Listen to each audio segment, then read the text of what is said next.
perjalanan sejarah Indramayu diwarnai dengan kisruh perebutan tahta. Kisruh bermula ketika Wiralodra III wafat mendadak. Sebelum wafat, ia belum sempat menunjuk calon penggantinya. Sementara di sisi lain, Raden Benggala selaku putra tertua menganggap diri paling pantas menggantikan kedudukan ayahnya.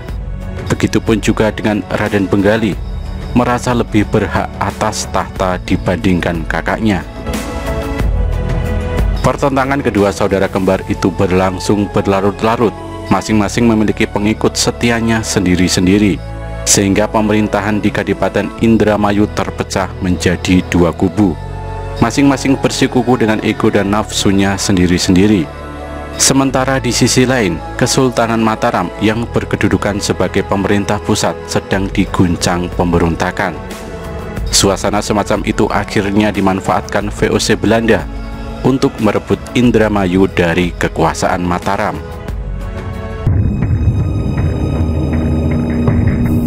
Kisruh perebutan tahta antara Raden Benggala dan Benggali yang melibatkan campur tangan VOC Belanda dikisahkan dalam naskah Babad Dermayu.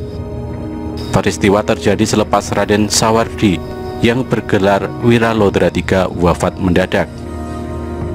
Dalam Babad Dermayu disebutkan bahwa Wiralodra III mempunyai 4 orang anak, 2 orang laki-laki kembar yang diberi nama Raden Benggala dan Raden Benggali. Anak ketiga berjenis kelamin perempuan yang kelak diperistri oleh Raden Singawijaya. Sedangkan anak terakhir berjenis kelamin laki-laki yang diberi nama Wangsa Winata.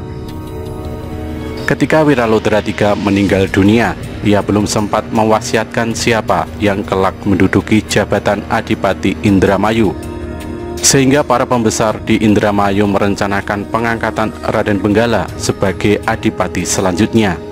Pertimbangannya adalah karena kedudukannya sebagai anak tertua, merasa lebih dekat dengan ayahnya, serta juga merasa lebih pintar dibandingkan kakaknya. Raden Benggali berontak atas rencana pengangkatan kakaknya sebagai adipati. Raden Benggali memproklamirkan ketidaksetujuan secara terang-terangan. Anehnya, tindakannya itu didukung oleh sebagian pembesar Indramayu dan saudara-saudaranya. Selepas peristiwa keberatan Raden Benggali atas rencana pelantikan kakaknya, maka meletuslah keributan antar sesama keluarga di Kadipaten Indramayu. Bahkan hampir-hampir saja terjadi pertumpahan darah di antara kedua belah pihak.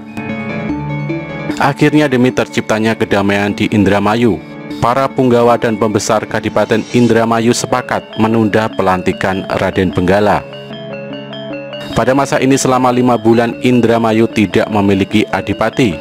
Urusan pemerintahan dilaksanakan oleh para pejabat pengganti adipati. Mengamati kondisi Indramayu yang kacau karena kisruh perebutan tahta dan tidak terurus oleh Kesultanan Mataram, VOC Belanda memanfaatkan suasana.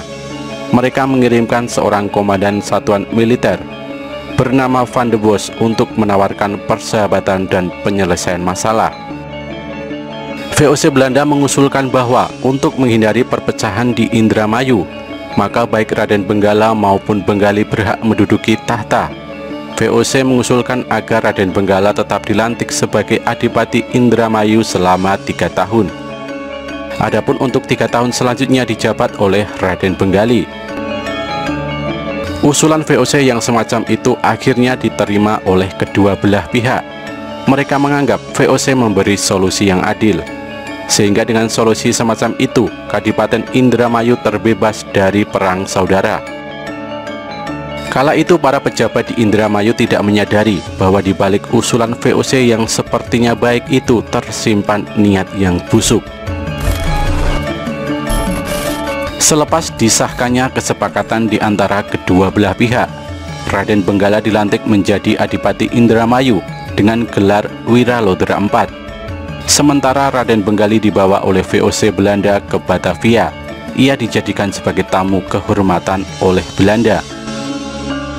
Pada saat menjadi tamu kehormatan di Batavia, pemikiran Raden Benggali sedikit demi sedikit terpengaruh oleh Belanda, sehingga lama-kelamaan hasratnya untuk menjadikan Indramayu sebagai bagian dari kekuasaan VOC Belanda menjadi tinggi. Pada masa pemerintahan Wiralodra IV, Indramayu cenderung tidak stabil.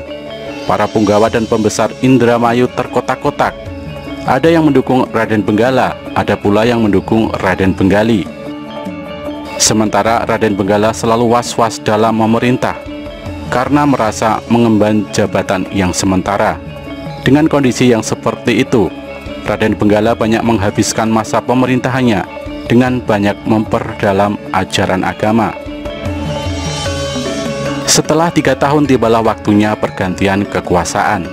Raden Benggali dilantik menjadi Adipati Indramayu dengan gelar Singalodra. Gelar ini menyalahi gelar Adipati Indramayu sebelumnya, yakni Wiralodra.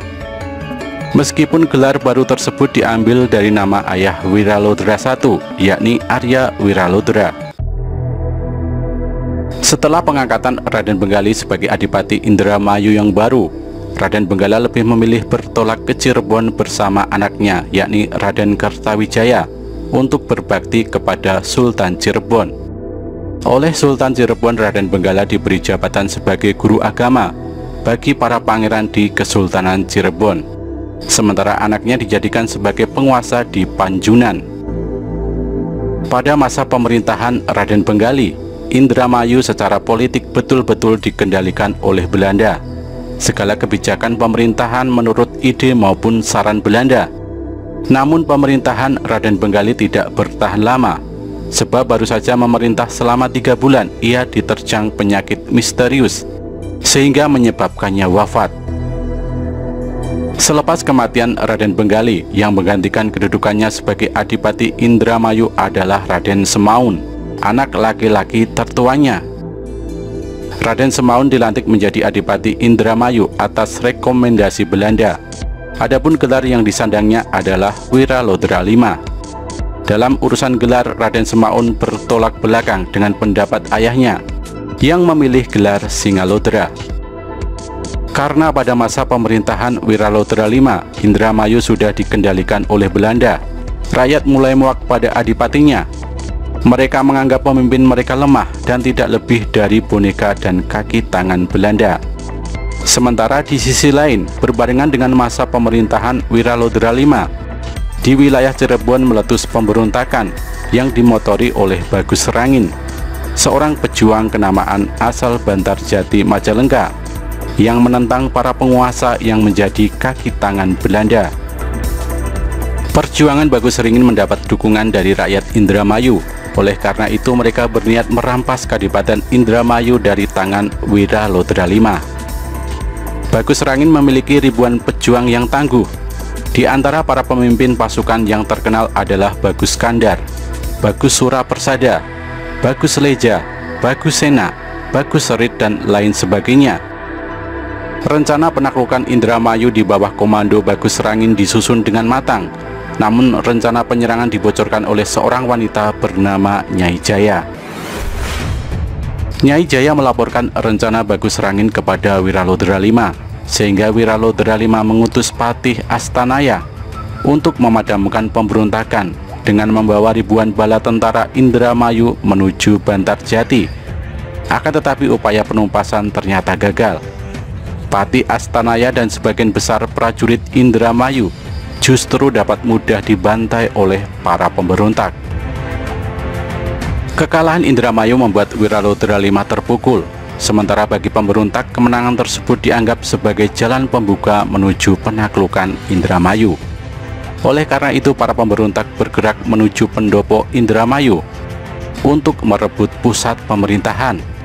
Akan tetapi sebelum pemberontak menyerbu pendopo, Wiralodra V dengan cepat meminta bantuan Belanda. Setibanya di Indramayu, perang yang didahului dengan tipu muslihat Belanda akhirnya mengalahkan pemberontak. Para panglima perang pemberontakan banyak yang tewas, sementara sisanya berhasil menyelamatkan diri, termasuk pemimpin utamanya yakni Bagus Rangin. Keberhasilan Belanda dalam menumpas pemberontakan di Indramayu rupanya harus dibayar mahal oleh Wiralodra V. Belanda menekan Indramayu untuk segera membayar lunas biaya perang. Sedangkan di sisi lain, Indramayu kala itu benar-benar jatuh miskin karena perang yang berkepanjangan. Maka sebagai gantinya, Wiraludra V menyerahkan Indramayu pada Belanda. Mulai selepas itu, Indramayu secara total menjadi bawahan Belanda. Jatuhnya Indramayu ke tangan Belanda pada nyatanya adalah dampak dari kisruh perebutan tahta di masa Raden Benggala dan Benggali. Kisruh tersebut merupakan jalan pembuka bagi Belanda untuk menguasai Indramayu secara perlahan-lahan.